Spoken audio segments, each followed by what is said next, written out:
एक मेरा सवाल है, जैसे मान लेते हैं बहुत सारे लोग हैं, होली जैसे गई है तो होली के बाद कहते हैं कि लोग टोना टोटके जो है होली पे बहुत करते हैं, तो बहुत सारे लोगों का ये सवाल रहता है कि अगर टोटका हुआ, हम सब जगह चले गए हैं लेकिन उसके बाद भी हमारा टोटका नहीं कट रहा है, तो क्या टोटके का असर सारी जिंदगी रहता है मैम?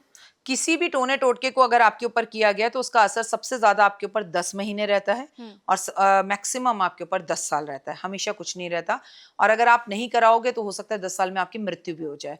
तो आपको अगर किसी ने टोना टोटका किया है तो 5 मंगलवार हनुमान जी के मंदिर में जाइए, झाड़ा करवाइए, सुंदरकांड हनुमान चालीसा पढ़िए और हनुमान जी के शरणों में जाकर लेट जाइए, नाक रगड़िए, कोई आपका बुरा नहीं कर पाएगा। रीजन पूछिए, क्योंकि मारने वाले से बचाने वाला बड़ा है। जब तुम्हारे साथ ऊपर वाला है तो तुम्हारा बाल भी बाका नहीं होगा। मैम नेगेटिव एनर्जी की बात कर लेते हैं। बहुत सारे लोग ऐसे होते हैं ना, उनको लगता है कि हमारे घर में नेगेटिव एनर्जी है या हमारे थॉट्स नेगेटिव हो चुके हैं, कुछ भी अच्छा सोचते हैं तो मन में ख्याल बुरे बुरे आने लगते हैं। तो इस चीज से बचने के लिए हम क्या कर सकते हैं? आपके घर के अंदर याद है आपको, जब हम छोटे थे तो हमारे यहाँ बचपन में क्या होता था? हमारे यहाँ बचपन में हर साल सफेदी होती थी। बिल्कुल। हमारे में ऐसा नहीं होता पेंटर आ रहा है, पापा एक सफेदी लाते थे, भिगोते थे और हम खुद ही ब्रश मारना शुरू कर देते थे, वापस सामान लगा देते थे। True. Easy life. अब तो यस। पता नहीं किस तरह के वॉलपेपर हैं, किस तरह के पेंट्स हैं, और पेंटर बुलाओ, सामान कौन उठाए, मम्मी पापा दोनों वर्किंग है, कौन करे, तो चीजें करते नहीं है। अब लोगों का ऐसा हिसाब है कि एक बार ये पेंट हो गया, दीवारें साफ करते रहो करते रहो करते रहो, इसे पेंट करने की जरूरत नहीं, 10-10 साल की छुट्टी।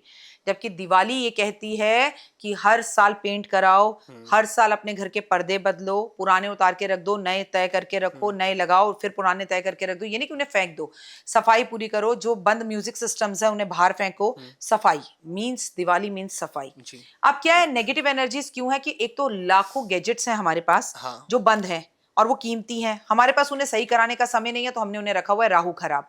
बंद मोबाइल चार्जर्स हैं, मोबाइल बेच देंगे, चार्जर्स वहीं पड़े रहेंगे, कोई यहाँ कोई वहां कोई यहाँ। आज बंदे की जेब और बैग चेक कर लो, पैसे नहीं मिलेंगे लेकिन दुनिया भर के चार्जर्स और ईयरबड्स उसके कान के लगाने के मिल जाएंगे। ये सब काम है, कारण है हमारी नेगेटिव एनर्जीज का। तो आपको अगर अपने घर को साफ सुथरा रखते हो, आप अपने घर में समय पर पर्दे बदलते हो, घर में हवन पूजा पाठ कराते हो, हर दिवाली पर, होली पर आप सफाई करके, जैसे होली के पहने हुए कपड़े, हमारे यहाँ कहते हैं होली पर जादू टोना लोग करते हैं, तो आपका कोई कपड़ा काट के ले गया, कुछ मंत्र पढ़कर आप पे रंग फेंक दिया, अरे भाई कितनी भी महंगी ड्रेस है, फेंको उसे।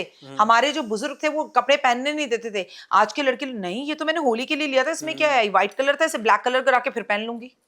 तो हम खुद गलत हैं। जी हम जी। सभ्यता संस्कृति से दूर जा रहे हैं, इसलिए हम परेशानियों में आ रहे हैं। बेटा कोई नेगेटिव एनर्जी घर में नहीं रहेगी, बस द रूल्स फॉलो। लोग उठ जाते हैं, उठने के बाद अपने कमरे की लाइट जलाते हैं और फोन में टक टक टक टक रील्स देखने लगते हैं। जी। लेकिन पहले हमारे बुजुर्ग उठते थे तो घर खोलते थे, हवा आए, ताजी धूप आए, अच्छा ऑरा हो। अब लोगों को क्या, नहीं नहीं वो सो रहा है, बच्चों से शोर मत करो, बच्चों के कमरे में जाने से पहले उनकी परमिशन चाहिए, कुंडे लगे होते हैं। हमारे टाइम में तो मम्मी लात मार के उठाती थी, उठो, एक ही नीचे जगह होती थी, बिस्तर पे एक ही जगह पे सोते रहते थे। तो वो अपनापन मिसिंग है। साथ में कैरम बोर्ड खेलना, खेलते खेलते कैरम बोर्ड पे ही सो जाना, तो वो चीजें, आप बताओ, सुविधाएं नहीं थी तब, ज्यादा प्रॉब्लम थी तब, तो हमारे यहाँ वास्तु दोष नहीं होते थे, तब तो हमारे यहाँ नेगेटिव एनर्जी नहीं होती थी। अब क्यों है नेगेटिव एनर्जी? क्योंकि रात को आपको आपका एक दोस्त पार्टी में मिला, उसने बोला यार मैंने एक नई गाड़ी ली है, पूरी रात आप ये सोचते रह गए, उसने ले ली मैंने नहीं ली, उसने ले ली मैंने नहीं ली, उसने ले ली मैंने नहीं ली। पूरी रात आपको नींद नहीं आई, सुबह 9 बजे जाने का ऑफिस, 8 बजे आप सो गए, तबीयत खराब, ऑफिस से डांट, सब कुछ नेगेटिविटी आपने ऊपर ले ली। अरे आप ये भी तो कह सकते हो, वाओ यार इसने ले ली, मैं भी लूंगा, जरूर लूंगा। हम ये नहीं करते, वी स्टार्ट जेलस। तो नेगेटिव एनर्जीज हमारे अंदर है, हमारे घर में नहीं है, हमारे ऑरा में है। जितने लड़के हैं घर जाएंगे, बाथरूम में कपड़े जाकर टांग देंगे, राहु का कारक। सारी नेगेटिव एनर्जीज तुम्हारे कपड़ों में लगती रहती है, फिर यहाँ दर्द, वहां दर्द, ये दर्द, वो दर्द, बाल झड़ रहे हैं, ये हो रहा है, स्किन प्रॉब्लम हो रही है। क्यों? जी। आप बाथरूम में कपड़े क्यों रखते हो? आप अपने कपड़े तय करके व्यवस्थित रूप से रखो, और पहले तो एक दिन पहने हुए कपड़ों को दोबारा मत पहनो। ये सतयुग त्रेता युग में नहीं चल रहे हैं, हम कलयुग में, बीमारियों के युग में चल रहे हैं। हम मेट्रो में जा रहे हैं, किसी से हाथ मिला रहे हैं, यू शुड नॉट वेयर, एक कपड़े को दोबारा नहीं पहनना चाहिए।